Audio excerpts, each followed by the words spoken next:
So this afternoon, Donald Trump's trade advisor, Peter Navarro, appeared in court after being charged with 2 counts of criminal contempt of Congress for refusing to cooperate with the January 6th committee.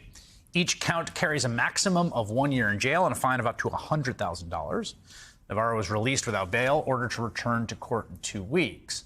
He spoke to reporters on the steps of the courthouse where he said he will represent himself in court because he does not want to spend hundreds of thousands of dollars on lawyers. In November, the Department of Justice charged Trump advisor Steve Bannon with the same 2 charges for his refusal to cooperate with the committee. The House also recommended charges against Trump's chief of staff, Mark Meadows, and another advisor, Dan Scavino, who have both refused, or Meadows started to and then stopped. But the New York Times reports tonight the DOJ will not bring charges against those 2 men. It's possible that no journalist has spent more time talking to Peter Navarro than Ari Melber. He's MSNBC's chief legal correspondent, as well, of course, as the host of The Beat with Ari Melber, 6 o'clock Eastern, weeknights here on MSNBC. Great to see you. Good to see you, Chris. I haven't seen you in person it's been a minute. in a while, so it's really nice to see you in person.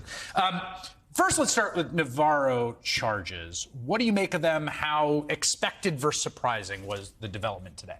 Well, it all came at him fast because there was this amount of time where he'd been held in contempt and people were wondering what the DOJ was going to do. And then he got hit with a criminal subpoena, which is a big deal, and a separate track. And then he filed his own civil suit, leaking in the suit his own grand jury subpoena, which is allowed but unusual. And then we learned that this indictment was put under seal yesterday. So when he walked in for the interview, which you just played some from last night, he was secretly under seal, but he didn't know that. No one else knew that. And the reason for that is because the Justice Department was able to prove to a judge that Mr. Navarro legally should be treated like a fugitive, like someone who is a flight risk or who might commit new crimes like tampering or destroying evidence. And that's why he was apprehended at the airport, which, as you showed moments ago, he was upset about. Yeah, there were 2 things about this. There's the charges, which are not that surprising, given the fact that he flatly refused this lawful subpoena and was referred for it. And then there was the means by which he was brought in. And there was definitely a, like, do you know who I am reaction from him and a lot of people in Trump world today about, like, how dare you, kind of. Yeah, and I thought that's where, yes, he might be a voluble person. He might be a character. Donald Trump has hired a lot of characters, is the most diplomatic way I can put it. But as your reporting has shown throughout tonight, this is larger than any one person's personality. Right. That attitude, that idea of being above the law, Correct. the law should only be used against others. He also said in our interview last night, and alluded to this in his own lawsuit, he's threatening other people in government. He is pushing back on this by saying when Republicans take power, he will work with them to go after Biden, to impeach him, to use legal tools against other Democrats. Yeah. This continues the normalization we've all been covering. Right, where exactly. that's itself a confession. The law as an instrumental use to attain power, to reward friends and punish enemies, which has been the kind of ethos from the Trump people from the beginning. So I wanted to also ask you about the decision we just got, right? So right before you came here, the New York Times reporting the Justice Department has declined to take similar steps against Mr. Meadows, Mr. Trump's final chief of staff, and Dan Scavino, the deputy chief of staff. That's according to people familiar with prosecutors' decision and a letter reviewed by the Times informing the top House counsel of it. So if I'm keeping track of this, and I might not be correcting me if I'm wrong, so you had 4 referrals, right? There are 4 people who were refused. Bannon and Navarro are getting prosecuted. Scavino and Meadows are not. How do you make sense of that legally?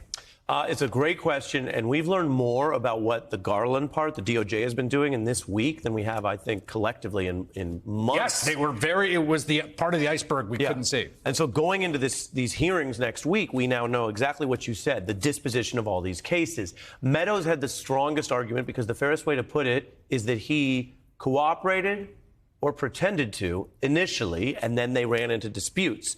But he did provide a lot of evidence, some damning material about all of this. A lot of damning appears to come from his text chain. People remember all those news stories. Navarro, we just discussed.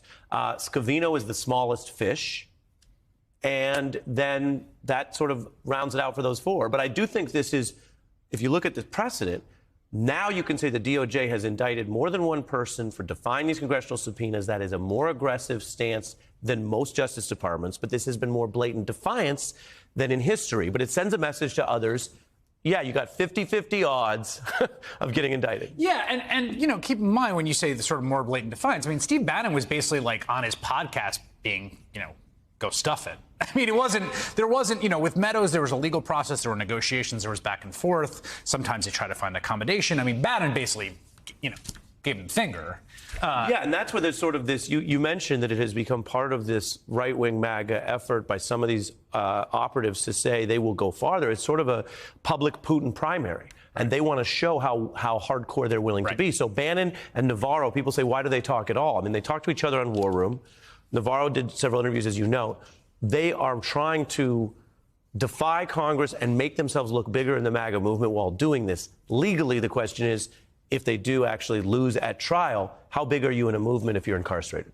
Well, and then the final part of this, part of the puzzle, to loop back to what you said, that we've learned more, like, there's this question the whole time of, like, what is Garland doing? What is DOJ doing?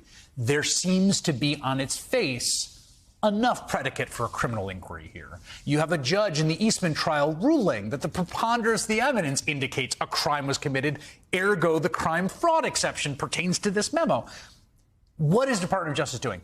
What do you make of the Navarro subpoena, the other interviews of some of the fake electors, in terms of how you're conceptualizing what they're doing at DOJ? Well, as you reported earlier tonight, you can try to look at this as something that got out of control and was not organized.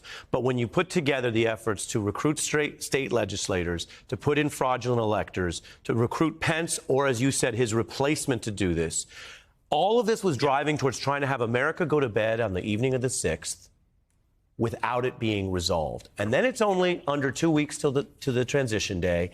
And from there, it's a race to the Supreme Court and everything else. Yeah. And the violent insurrection advanced those goals. We don't currently have the proof to completely draw that link. Correct. But the violent insurrection is consistent with what that externally planned and promoted Jan 6 policy was. The point about going to bed on January 6th is a really key one, and that's very well said. Ari Melber, great to see you. Thanks, Chris. Great to see you in person. All right.